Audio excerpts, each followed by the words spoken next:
to the GSMC Book Review Podcast, brought to you by the GSMC Entertainment Network. I am your host, Sarah. I am delighted to be with you on another Tuesday for another author interview. As we get started, I do want to remind you, as I always do, to please like, follow, and subscribe on whatever platform you are either listening to or watching this episode on. Really does help the algorithm. It's greatly appreciated. If you want to support the podcast in another way, you can do so by going to gsmcpodcast.info. You see that in the video playing next to me. You'll see it scrolling along the bottom throughout the episode. At gsmcpodcast.info, you can leave a tip or a donation. And again, that really helps out not just this podcast, but the network as a whole. If you would like to also leave a question or a comment when you go to that website, you are free to do so. I'm happy to engage with those questions or comments at the beginning of the next episode after I receive them. So once again, that is gsmcpodcast.info. How is your week going? It is just trucking right through December. We are here already on December 10th. That means that Christmas is 2 days and 1 week. 2 days, 2 weeks and 1 day away. 2 weeks from tomorrow. 2 weeks from today is Christmas Eve. I am not ready emotionally or anything else. It's just, I know it was coming, but it just feels like it's going much faster than I anticipated, and it shouldn't, because it's right there. We all know the date. I know when it's coming. So at any rate, we do have a Christmas book today, and I said after the Christmas Stories Volume 2 collection of short stories that we were done with Christmas books. I thought, in the back of my mind, I thought there might be one more, but I didn't want to say that. So we actually have a third Christmas book author interview, and that is because when I first received the information from the publicist, he had sent me a different book that had come out in October, and then I saw that this book had come out and thought, well, this makes more sense to talk about Christmas the first week of December, right? So talked to the author and we agreed, yes, we would talk about the Christmas book because it's Christmas, right? So Christmas, Christmas, Christmas. How many times can I say it? A lot more in this interview, as it turns out. I was asking how your week is going and how your weekend went. Ours was okay. We had other plans than what we actually ended up doing.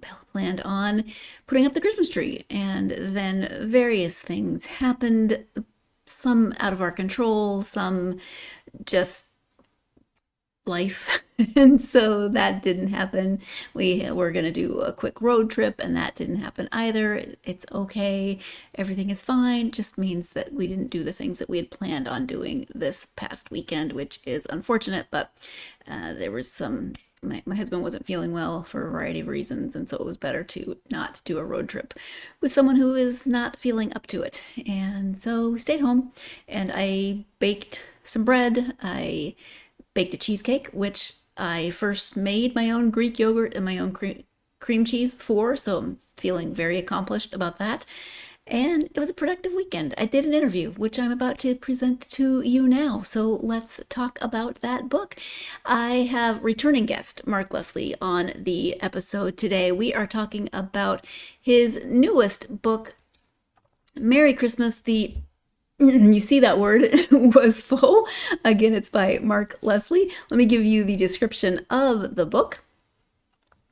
The full title is Merry Christmas, the outhouse, or whatever word you want to put in there, was full of a trivia guide to National Lampoon's Christmas Vacation.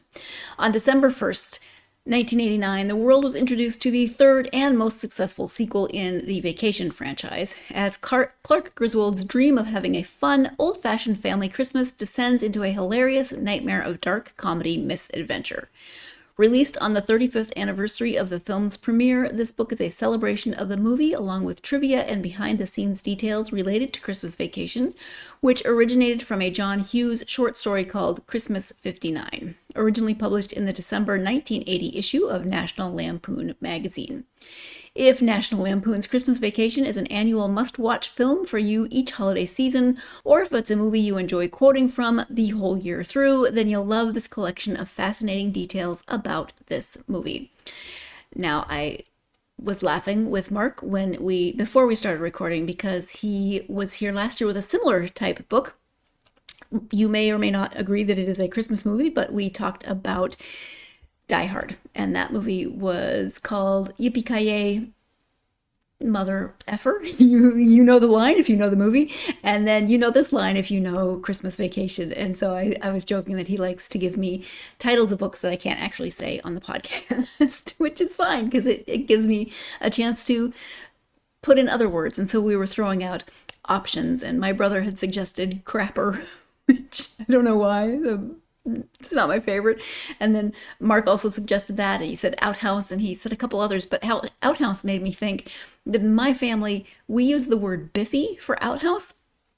And I said that to Mark, and he'd never heard of it. And so I'm curious if you have ever heard or used the word biffy for an outhouse. Please let me know, because Mark is in Canada, in Ontario, I believe, and he's never heard it. Now, I grew up in rural western Montana, and I thought, is this just a my family kind of a word? Because we do tend to sometimes make up words. So I asked my aunt, because she's the one I can think of who said it most, and she sounded slightly offended. She's like, it is a word, and it means outhouse.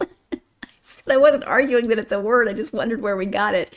And she didn't know. And then I was talking to my mom on Sunday, and she said that her mother and her mother's sister, she's pretty sure her mother's sister used it as well. And it's her mother's sister where I know the word from, because not because she used it, but because that sister had an island, owned an island, right? She and her husband bought an island on Flathead Lake. It's a little tiny island. It's not as grand as it sounds, but it is pretty amazing. And we would have a family reunion there every 4th of July. Anyway, there's an outhouse on that island, and we always called it the Biffy. And Mom said that her mom always said it. Now, my grandmother, she's very proper, so maybe Biffy was a better alternative to outhouse. I don't know, but Biffy just sounds like a weird word for my grandmother to use, although she called my brother's car the whoopee wagon. Whoopee in her vocabulary, meaning something different from whoopee in my brother's and my Gen X vocabulary. It made us laugh every time. That's a really roundabout way of talking about the title of this book. But Merry Christmas, the Biffy was full. Makes me laugh. So if I refer to the full title of the book, I may use that. And apologize, Mark, I apologize for renaming your book here. At any rate, if you are a fan of this movie, it has been out for 35 years, which is a little bit crazy. I know people who watch this movie every single year, who quote from this movie, as the description said, you know, all through the year. I myself come from a family that quotes our favorite movies all the time, so I understand the nostalgia and joy of speaking in movie quotes. This is definitely a fan favorite. It's got people who just absolutely love it and who, like I said, put it in their rotation every year. Wasn't one that we watched every year in my family, but I am certainly familiar with it. And I enjoyed reading Mark's collection because I learned some things that I didn't know. And whether you are a fan and have been watching it every year for the last 35 years, or you know of the movie and you've seen it a few times, or maybe you're watching it for the first time this year, there's something for everyone in this book to find out more about this movie. I'm going to let Mark talk more about the book so that you can learn more about it and the movie upon which it is based. Again, it is Merry Christmas, the Biffy Was Full, a trivia guide to National Lampoon's Christmas Vacation. The author is Mark Leslie. Hi, Mark. Welcome back to the podcast. Hey, Sarah. Great to be back. It's nice to have you. And you are festive because we are talking about a Christmas book this year based on a Christmas movie, actually. Before we get to the book, though, as usual, if you wouldn't mind taking a few minutes just to introduce yourself, that would be great. Yeah, sure. My name's Mark Leslie Lefebvre. I write under the name Mark Leslie because most people can't pronounce my actual last name. Spell or pronounce it. So Mark Leslie it is. I've got over 35 books out. Most of the stuff I write tends to be darker stuff. I've got true ghost story books. I've got an urban fantasy series, my Canadian werewolf series, and horror. So I tend to write on the darker things. However, I have started to do some 80s nostalgia movie books based on some of my favorite films. I figure if I'm going to watch movies hundreds of times, I may as well put all that wasted time to good use. Yeah. Two slightly related questions. First, what's the worst butchering of your last name you've ever heard? Oh boy, that's a tough one because there's some really good. Lefebvre is a common one. Oh, I like that. And so I always when I answer a one of those spam calls and they pronounce my name wrong, I just play it up. Yeah. Yes. Add as many syllables as possible.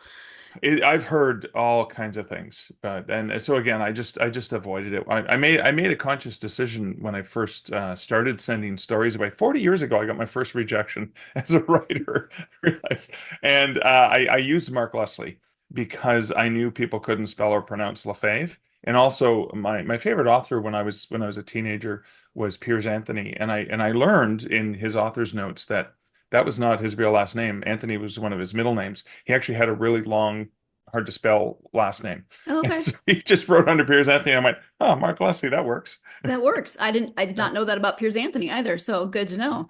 And then my second follow-up before we get to the new book is you just had a re-release in October of you mentioned horror. So do you want to give a quick shout out to that book before we get started on Christmas? Yeah. So 20 years ago, I mean, I've been writing for 40 years, been rejected for 40 years. And then my very first story was published in 1992 after, 6, 7, 8 years of just constant rejections. But my first book was not published till 2004. And it was a self-published collection of horror stories called One Hand Screaming. And that was kind of the start. And then I've worked with traditional publishers and self-published. I've done a whole bunch of things. And as the 20th anniversary of One Hand Screaming came up, I wanted to celebrate it because it was kind of a major stepping stone for me. So I did a 20th anniversary edition called One Hand Screaming, 20 Haunting Years. I made it twice the size of the original. I commissioned all original art for the different sections of the book and created a Kickstarter for it, have a fully expanded, almost 400-page version. The original was 150 pages. And so I added, and it's kind of funny, I added, more stories that I'd published in the previous 20 years. And I did a huge thing. And I even released a book and beer together. I worked collaboratively with a local brewery to do One Hop Screaming at Counterpoint Brewing in Kitchener, Ontario. So I kind of made a big deal of it because I thought, I can't let 20 years from my first book being published pass without celebrating in some way. That's awesome. Congratulations. Thank you. And actually, I like, as you were talking, I was noticing there your book ended by skulls, and you're wearing a Christmas hat, so you are perfectly encapsulated. Yes, skulls and Christmas, right? Night before Christmas. That's right. That's right. The skulls and the Christmas hat really do work for Mark's aesthetic because, I mean, last year he was here to talk about another of his favorite Christmas movies. The first time he was here to talk about one of his werewolf, the books in his werewolf series. And originally we were going to talk about one of his collections of horror stories. And thankfully, I mean, not really thankfully, I'm glad we talked about Christmas because it is the first week of the 10th of December. We talked on the 7th of December. So the first week of December seemed like Christmas was a little more appropriate than horror, although lots of people like horror. So maybe they would have preferred horror to Christmas. But anyway, yeah, I'm just saying it's appropriate to Mark's aesthetic. So we are going to take our first break. When we come back, we'll be talking about the book and the inspiration behind the book and Mark's love of this movie. So you are tuned in to the GSMC Book Review Podcast, and I will be right back. I feel like I'm losing my mind. Is everybody in the world blind? Please, Lord, give me a sign, a sign. I feel like I'm losing my mind. Is everybody in the world blind? Please, Lord, give me a sign, a sign. I wanna be the greatest. Everybody on the fake shit. I look around and feel like everybody is the fakest. I make this every day and I'm impatient, hoping one day I blow up from the basement. Statement, the top is so vacant. I don't hear shit that I think is amazing. Waiting for my day when I'm playing sold out shows for 1,000 faces. Hey, give me that crown, get in my way and to be put down. It ain't your place, all this my town. If I want that shit, then I'll get it right now. I'm losing it, the noose it fits. I'm losing shit, a stupid myth. You choose to live or choose to dip. You choose to fight or lose your grip and lose a gift. I feel like I'm losing my mind. Is everybody in the world blind? Please, Lord, give me a sign, a sign. I feel like I'm losing my mind. Is everybody in the world? Welcome back to the GSMC Book Review Podcast and my conversation with Mark Leslie. Your final reminder quickly that you can support the podcast and the network by going to gsmcpodcast.info, leave a tip or a donation. Very, very helpful. Your support, no matter what form it takes, I say it every time, I mean it every time, is greatly appreciated. So thank you for everything.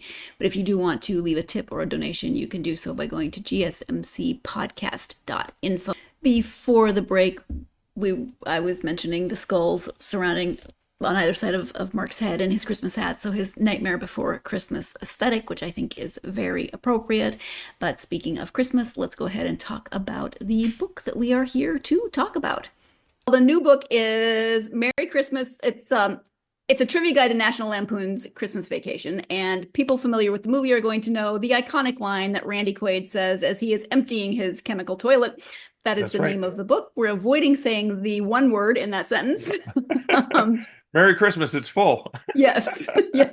People are going to know.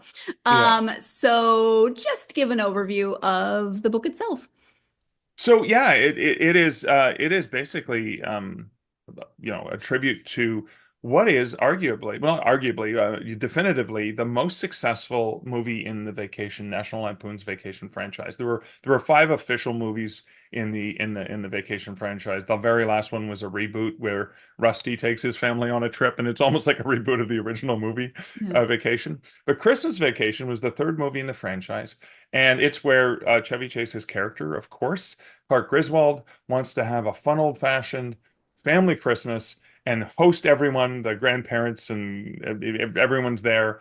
And of course, in the Griswold fashion, everything goes wrong. So my book, which is Merry Christmas, the Hooper was full, cousin from that classic scene with Cousin Eddie, is an exploration. I have over 300 different trivia tidbits and looks at bloopers and things related to the movie or people who worked on the movie. Johnny Galecki, for example, who played Rusty in that movie, who was in the only other Christmas hit of that year, Prancer, ironically, which was released the same year, who went on to play Leonard in Big Bang Theory. Yep. So just like little trivia bits, bloopers, as well as deleted scenes, because I got a hold of an old script. I think it was just prior to the shooting script, and talking about some of the deleted scenes. For example, a deleted scene that's often seen on a DVD is them in the Christmas tree lot. Because right after Clark discovers the tree, and then Rusty says, "Dad, did you remember the axe?" Mm-hmm. And the look on Clark's face. He actually, because his lips are frozen, he actually says kind of that word that's on the cover of my book, but he used the lisp when he said that. So it's kind of because he says, the kith and kin of the merry, the Christmas spirit, and so because his lips are frozen because they're cold. Anyways, and then they cut to, in the original script, and they did film this, they go back to the guy who owns the tree lot, because it's like a natural place where you can go and pick trees and stuff. And the signs, like, they argue with him, and the sign says, "Bring your own axe," or whatever. Yeah. But then he ends up finally getting a shovel, and that's how they obviously they get it. Anyways, there's just so many different trivia bits related to the movie, because I figured if you know the line from Cousin Eddie that I use for the title, it's kind of a self-filtering process. The right person who knows the movie and loves it so much, they're going to know what that means. They're going to know it's a book about that.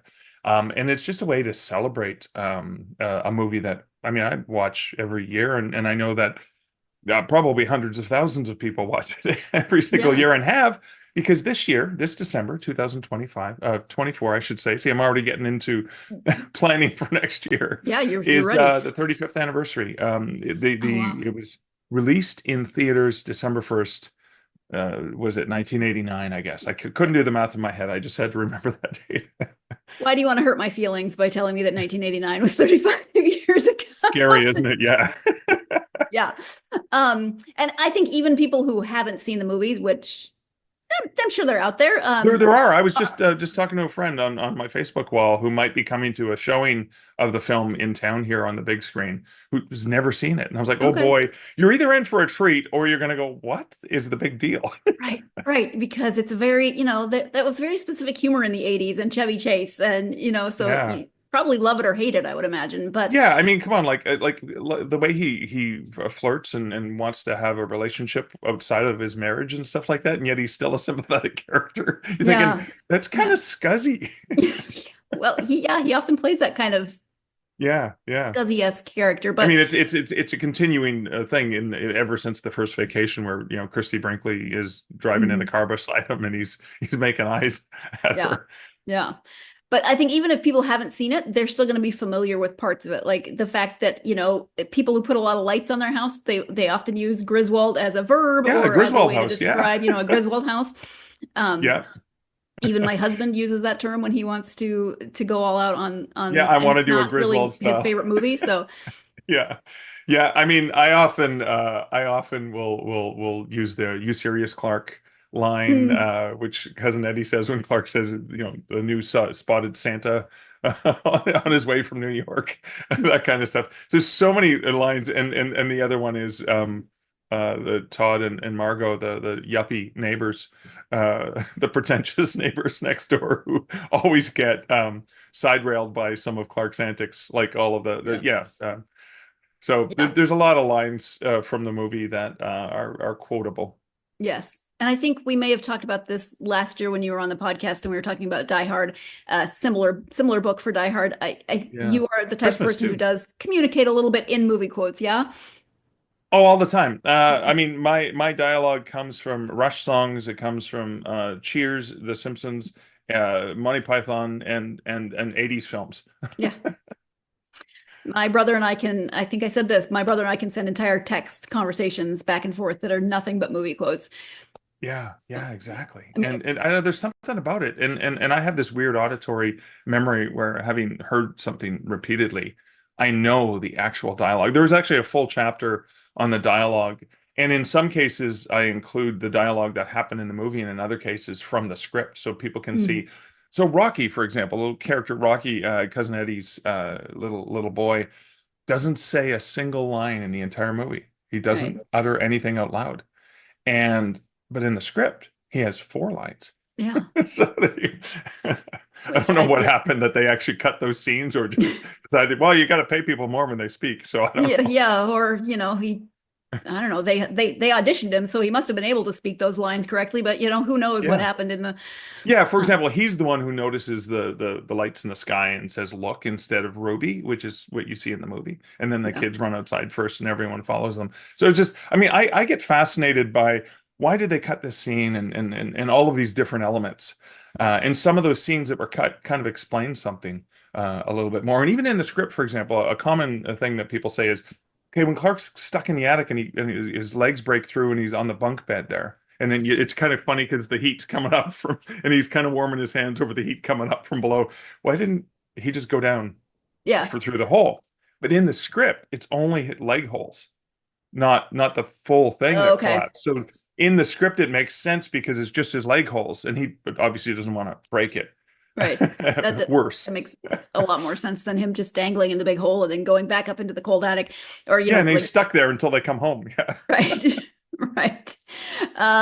Yeah, and you make the point that that type of door wouldn't latch anyway, and you can't have Yeah. you can't have an attic door that's going to lock people in the attic. Yeah, no, it's true, and even there's other bloopers there. So, for example, it's an expanding door when he goes up and down, but when he's trying to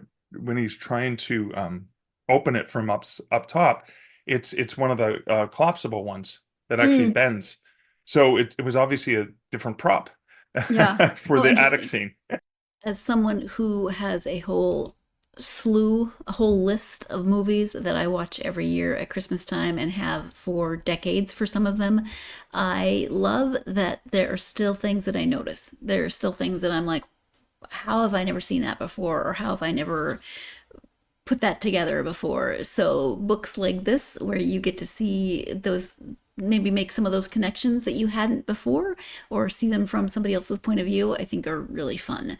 We are going to take our next break of the episode. When we come back, we'll be talking more about the bloopers and the frequency of those bloopers in certain parts of the film. You're tuned in to the GSMC Book Review Podcast, and I will be right back.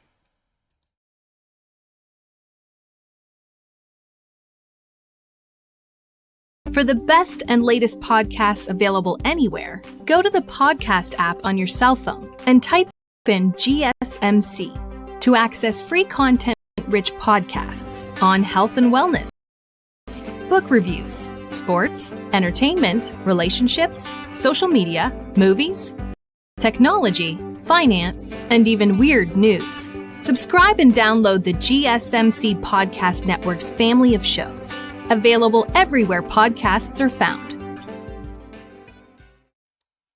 Welcome back to the GSMC Book Review Podcast and my conversation with Mark Leslie.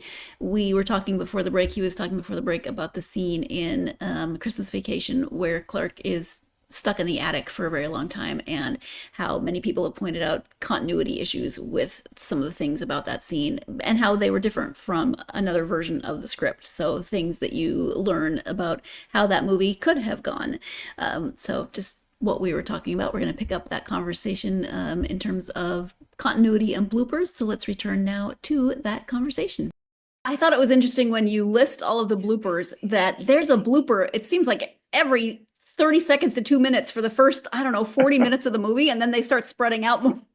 Yeah, it is weird. And there were some bloopers. So, I read up on bloopers, and I know that there's some bloopers where you can see the pyrotechnics and the line and stuff that pulls Clark's sled.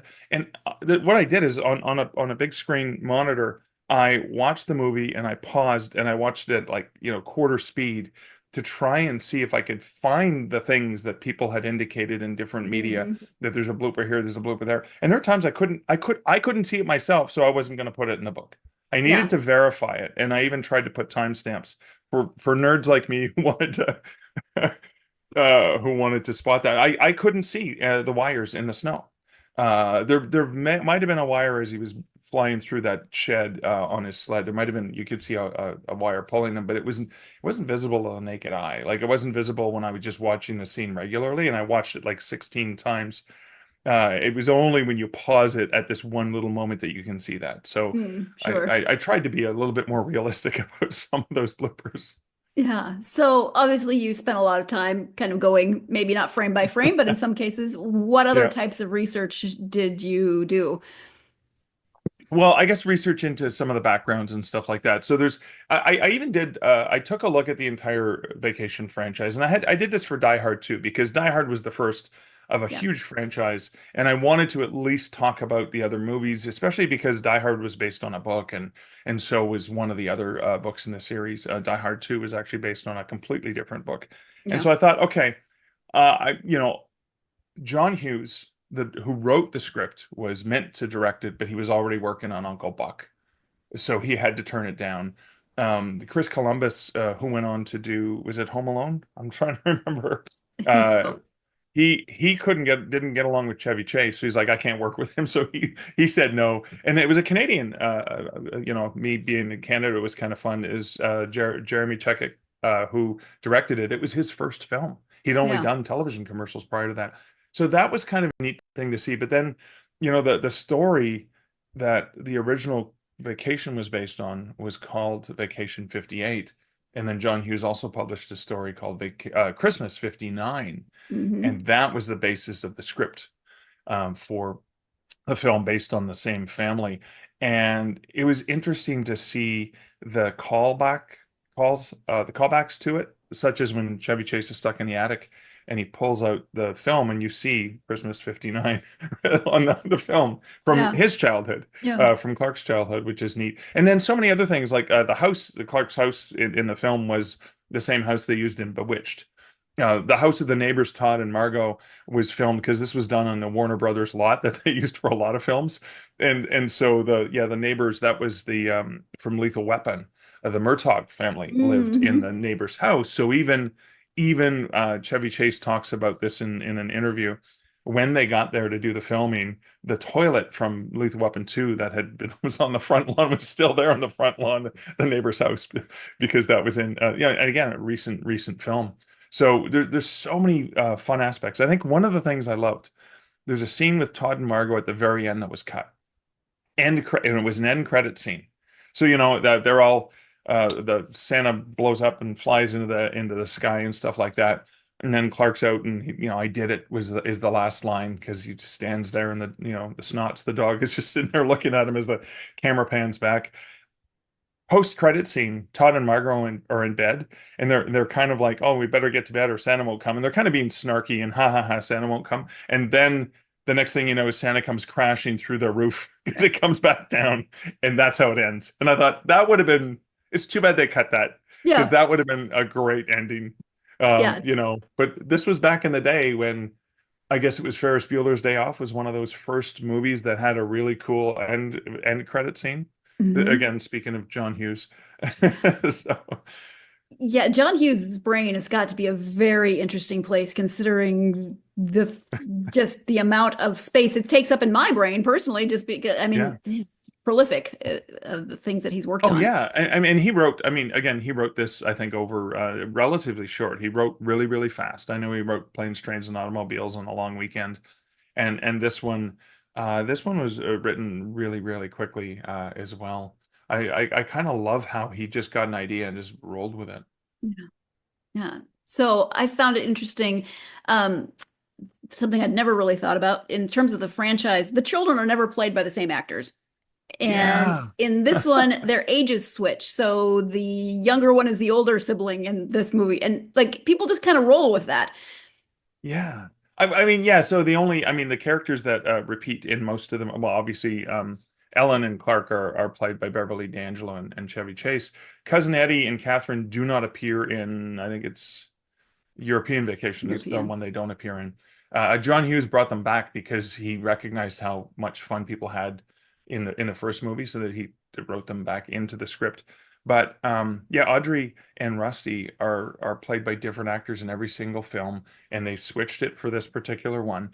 And there's a line that doesn't come up until Vegas Vacation, the next film in the franchise. Christmas Vacation was the third one, and Clark makes a comment like, "I barely recognize the kids anymore," which is a meta reference to it's always different actors. Now they were supposed to bring back. They were supposed to bring back the actors from Vegas Vacation into Christmas Vacation, but they were only going to do it if they could get both of them, and I think they could only get one, so they decided not to. Go with it. So, no, not Vegas, European. I'm getting all confused. Yeah, mixed up. Come on, it's been 35 years. Yeah, you're forgiven. I was laughing because I started reading the book and I hadn't even mentioned it out loud. You know how, I hadn't said it out loud. I just started reading the book, and then I opened up TikTok, and the very first video was Beverly D'Angelo talking about that scene with where they all freeze, and she freezes in a interesting.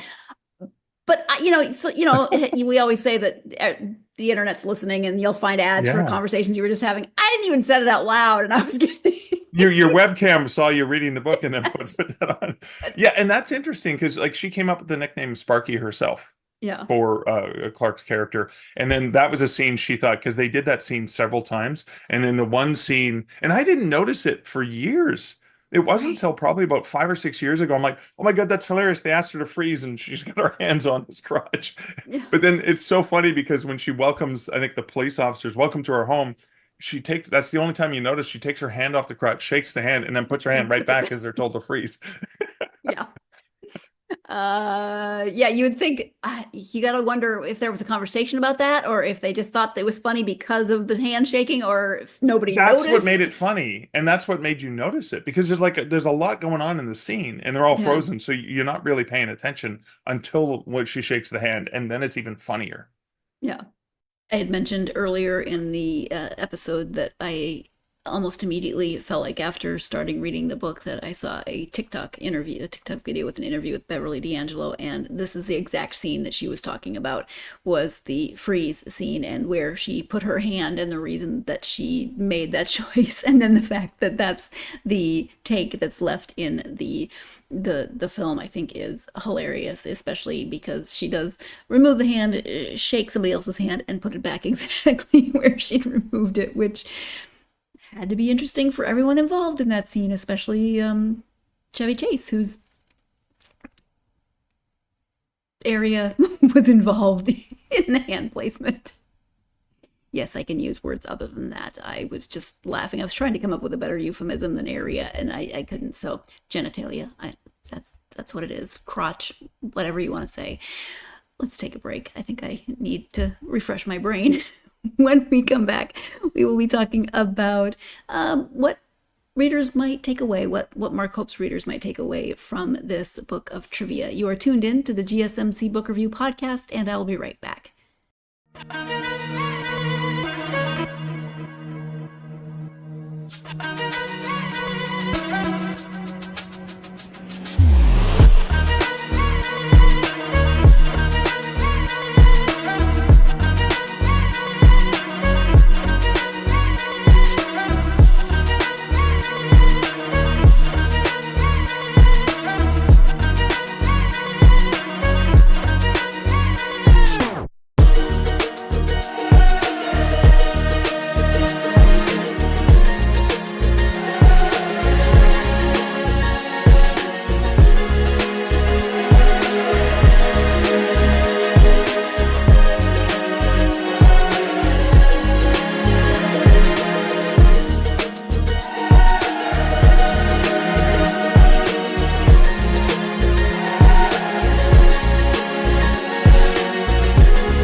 Welcome back to the GSMC Book Review Podcast and my conversation with Mark Leslie. We are talking about the movie and the book of trivia he wrote about the movie, National Lampoon's Christmas Vacation.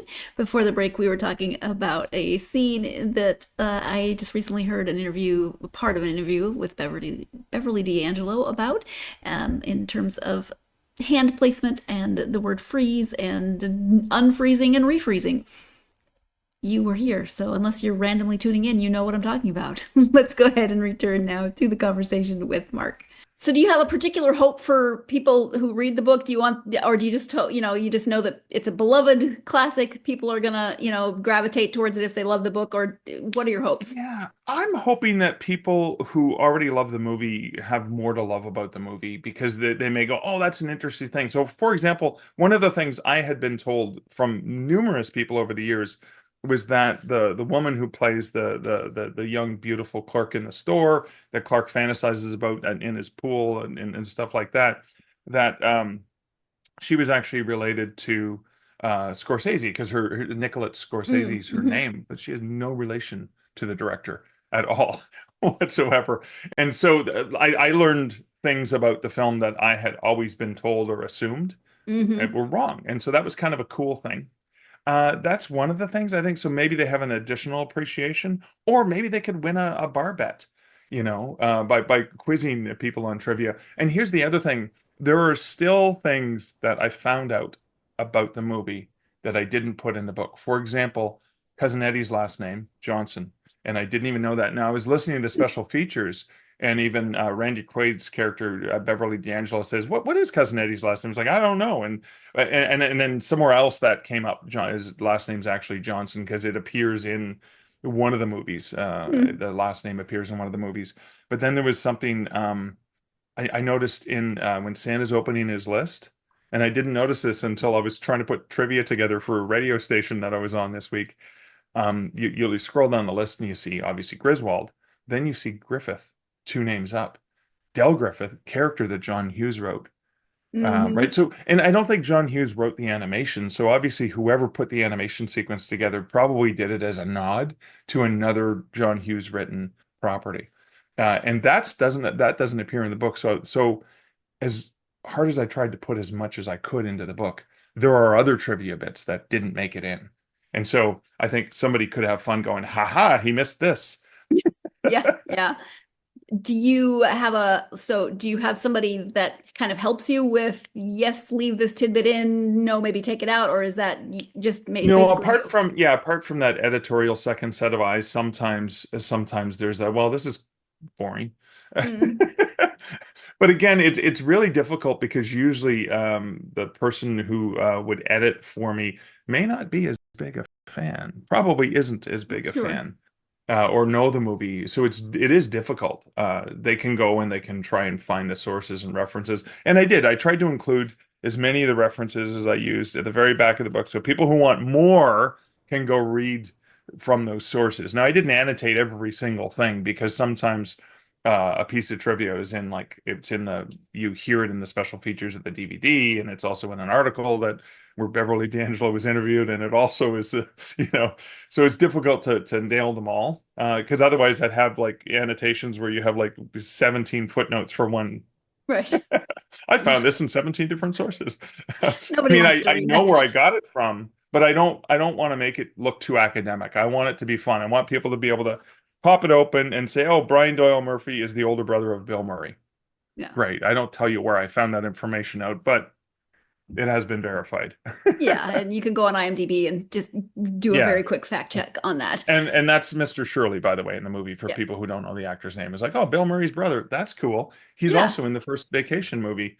He actually plays one of the clerks at Wally World. Yeah, I actually had to go look him up because I knew who he was, but I couldn't picture him. Like I was having trouble, and then I looked and went, "Oh, yeah, of course he." That guy, yeah. Um, Yeah, and you look at him, you go, oh, okay, that makes sense. There's a familial resemblance there. Yeah, exactly. So you've done Planes, Trains, and Automobiles, Die Yeah. Hard, and now National Lampoon's Christmas Vacation. Are you Yeah. going to do another movie trivia Oh book? yeah, review? you know what? The problem is I have probably about 6 that I want to do. I think in 2025 I probably have to do Monty Python and the Holy Grail because it's the Mhm. 50th anniversary. I love that. But there's No, it's probably not. some other Nope. ones. I know I've got Terminator on my list and Cheers. I love that TV show Cheers. And I've just been rewatching in the last year. I've been rewatching the original series and I'm in love with just how well written and performed that show was. And Mm, it kind of holds up most of it. really? Yeah, I was just thinking about Yeah. that. I watched it when it was first on, and I wonder how different it would be to watch it now at my age as opposed to when I was watching it originally. Well, I mean, Sam is a womanizer and stuff like Yeah. that, right? But he actually has scruples. And I mean, I mean, there's opportunities that he has with Rebecca where she's passed out drunk and stuff, and you think he's going to take advantage of her, and all he does is he draws a mustache on her face and puts a big sombrero on her head. You know what I mean? Like he has fun as a friend rather than. So he still has some scruples and stuff like that. So there's some jokes that may not survive to this day. Yeah. But Yeah. for the most part, it's a solidly written show with some great characters and just some classic lines. Again, I quote from it all the time. Yeah, there's a few that I have said over the years. Randomly, one thing that I remember is when Lilith is pregnant and she comes in and announces that her belly button went from an innie to an outie. Why I Yeah, remember yeah. that, I do not know. Well, and one of my favorite Lilith lines is when Lilith comes into the bar and she says, "Sam, do you have a drink for? I feel like a loser. Do you have a drink for losers?" And Sam turns and he goes, "Phil, what do you drink?" He goes, "Manhattan." And he goes, "Manhattan." And like that's one that comes up anytime I'm ever somewhere and I order a Manhattan or somebody beside me at the bar orders a Manhattan. Then I bring out that line and Yeah. explain. Yeah, but it is very interesting to see like Woody Harrelson so very young because he went on to, Yeah. a lot of them did go on to other things, but And such a brilliant actor that he was. They had actually given by the way, I learned this from the new podcast that Woody and Sam does. Ted Danson has a new podcast, and every once in a while, Woody Harrelson will be on. And it's called Where Everybody Knows Your Name is the podcast. And they talk about that. And Woody talked about the fact that he auditioned for it and he was told to audition for it because a friend of his said, and the character's name is Woody. okay. So that was a complete coincidence, the replacement for Coach Yeah. as well. So you can see I'm already gathering information for my Cheers book. Nice. So what are you currently working on? I know you've usually got a few different things going at once. I've got a few books for writers. So under my full name, Mark Leslie Lefebvre, I have books for writers as well. I'm working on a book in hand, which is basically a book to help authors understand the power of print and selling more print books, because most of the stuff out there for authors is how to game Amazon's system and sell more ebooks. And I want to talk about how to work with bookstores. I want to talk about doing in-person events. I mean, I'm doing an event at a library. I'm doing an event at a local movie theater officially launching my Christmas Vacation book while they're screening Christmas Vacation. Talk about Yeah. ideal place to Yeah. be for selling signed stocking stuffers. And then I've got another book in that series on author branding that'll be coming out as well. And then the next book in my Canadian Werewolf series, Canadian Werewolf in London, Ontario, has got to come out sometime in 2025. So there's always something in the works. Yeah. I still love that title because, a werewolf in London, an American werewolf in Yeah. London. I just love that you've. It's a play. Yeah, all my titles, like Only Monsters in the Building was the last book in that book 7 in that series. And again, it's a nod to that Right. television show. Yes. I do love a good play on words, so I enjoy that Mark likes to name his books using plays on words. I think it's more memorable and, it's something that you can easily identify his books with. We're going to take our last break of this episode. When we come back, what Mark has been reading. You're tuned in to the GSMC Book Review Podcast, and I'll be right back.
Welcome back to the GSMC Book Review Podcast and my conversation with Mark Leslie. Before the break, he was talking about his current works in process, and we were progress.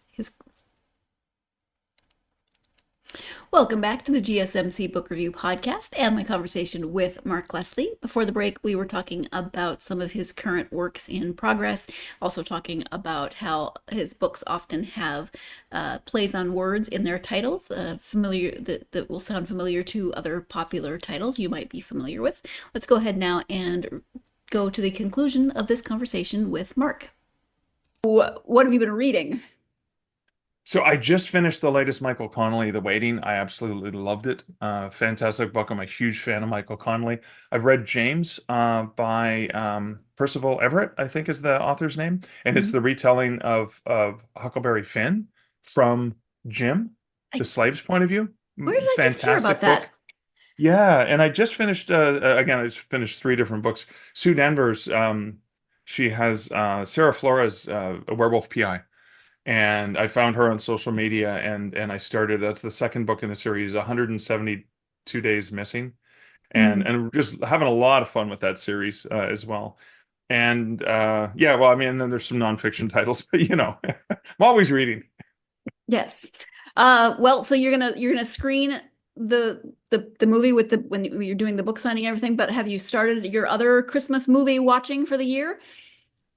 Yeah, well, I mean, we still haven't watched Elf. That's one of the ones we watch every year. I haven't watched Die Hard this Christmas yet, but I will watch Die Hard, and I will watch Die Hard 2. It's not quite a Christmas movie, but it does take place at that time of year. Yeah. And then I really enjoyed what was the one with the guy from Stranger Things, where he plays Santa. It was a really violent one. No, I'm not sure. David, I'm forgetting. Oh, his the guy name. that plays the okay. Sheriff. Yeah, He plays the sheriff on Stranger Things, Yeah. and he plays Santa, and it's kind of it's kind of like Silent Night, Deadly Light kind of thing. But Santa actually takes out some bad guys, some terrorists. They're So on the naughty I guess I list. like Okay. my Christmas with a little bit of violence. I A don't little know, bit. but Elf. I think Elf is so much fun. It's just such a because the love and magic and like all of that stuff is just it takes you away. Love Actually is another one I love to watch every year. I just love that. I love romantic comedies. I'm a sucker for them Just finished too. it today, actually. Yeah. And it's so problematic in so many ways, but I don't care. I watch it every It year. is, but we still enjoy it so much. I mean, and again, like Alan Rickman, as well, like a great actor, Die Yeah. Hard and Love Actually. He's been Yeah. in at least 2 Christmas movies I'm aware of. Have you seen the mashup where they've taken the scenes from where Emma Thompson is crying after she finds out that he did not give her the necklace, and then they say that they've created fanfic where she then goes to what's the Nakatomi tower? Tower. And Nakatomi, shoves him yeah. off. Yeah, So yeah. I think I did see that. That is classic. it's ridiculous, but I'm sure it makes people feel better. So for people who have not already learned about you, give website and any social media that they can find you on. Yeah, so you can go to markleslie.ca, and from there you can find links to where to find me on social media as well. And then you can look for my books on all the online retailers as well. Just search for Mark Leslie. Okay, perfect. Mark, is there anything that we haven't talked about that you wanted to make sure you covered, especially with this book? I know. I think I just wanted to wish you a Merry Christmas. Thank you. Merry Christmas to you as well. And hopefully Thank your you. Christmas goes much better than a Griswold Christmas. That's right. And don't forget to check that RV and make sure the thing's not full. Yes. There's probably different rules here in Europe about that. I don't know. Yeah. Yes. Well, thank you so much. I really appreciate you taking the time to talk to me. Thanks, Sarah. Thanks. Thank you so much to Mark for joining me for, I believe, his third time on the podcast. Thank you again. If you want to hear his other interviews, they are audio only. Before we switch to video, you can find those on any platform that you listen to podcasts on. The most recent one, excuse me, can't talk tonight. The most recent one was the one about Die Hard, and that was, I think, last year in October. And then you can find the other one. I did not look up the date. I apologize. I should have done that. But, if you just search through the list of podcasts on this episodes on this podcast, you'll be able to find it. And again, that was one of his werewolf series. And that was from a couple of years ago. 3 years ago, I think, actually, if I remember correctly. I was in Montana when I did that interview, so that would be 3 years ago because I remember the trip. Random. Anyway, if you want to hear those episodes, please do go check those out. And also, if you are a fan of the National Lampoon vacation movies, or just this one in particular, because a lot of people watch it at Christmas time, and you want a fun book of trivia that you can, I don't know, just throw out random facts, or maybe you can read through it and see if you actually know a lot of those facts. If you're, a longtime watcher or somebody who feels like you're really familiar with the movie and all of its behind the scenes stuff, you should definitely check this out. Or maybe you're looking for a gift for someone in your life who is a big fan of this movie. This would make a great stocking stuffer or gift for someone who loves the movie and or the franchise. So definitely check it out. And thank you once again to Mark. Thank you to you, as always, for joining me. I hope that you will join me next time. I have 2 interviews this week. We had one that was supposed to be a couple weekends ago. Things happened. I think I mentioned that, and then it got rescheduled for this week. So that episode should be coming out on Friday. I will be speaking with author Eloisa James about her book, Viscount in Love. It is the first in a new series, the Accidental Brides series. This is historical romance. This would have been my absolute jam when I was 20, when I was in my 20s in college. Loved this type of book. And so it was really fun to read a historical romance. I haven't read one in a while of this nature, so it was a lot of fun, and I'm looking forward to speaking to Eloisa about that this week. So please join me for this upcoming episode. In the meantime, as always, if you are a fan of this podcast and have not done so already, please do like, follow, and subscribe on whatever platform you are either listening to or watching this episode on. Also, share this episode with someone you think might enjoy it. Greatly appreciated, really helps the algorithm. Something else that helps is to leave a review, a positive review. It doesn't have to be complicated. Don't be like me and overthink it. It can be very simple, but it really, again, helps the algorithm.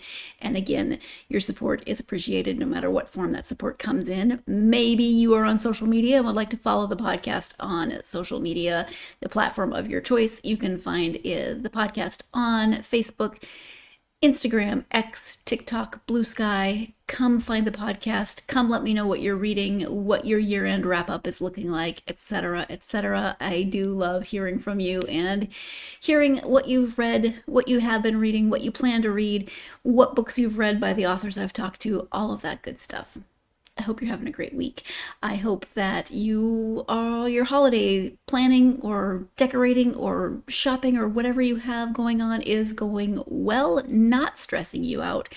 But as always, no matter what's going on in your life, my wish for you is that you find plenty of time to get yourself lost in a good book. Thank you so much, and I'll talk to you next time.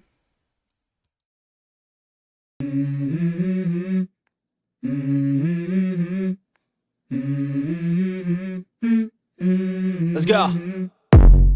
I wake up to a little bit of drool on my pillow, feel like it's gonna be a bad day. Yeah, I'm tired of shit, and the coffee ain't hit yet, damn ain't that great. I don't wanna go to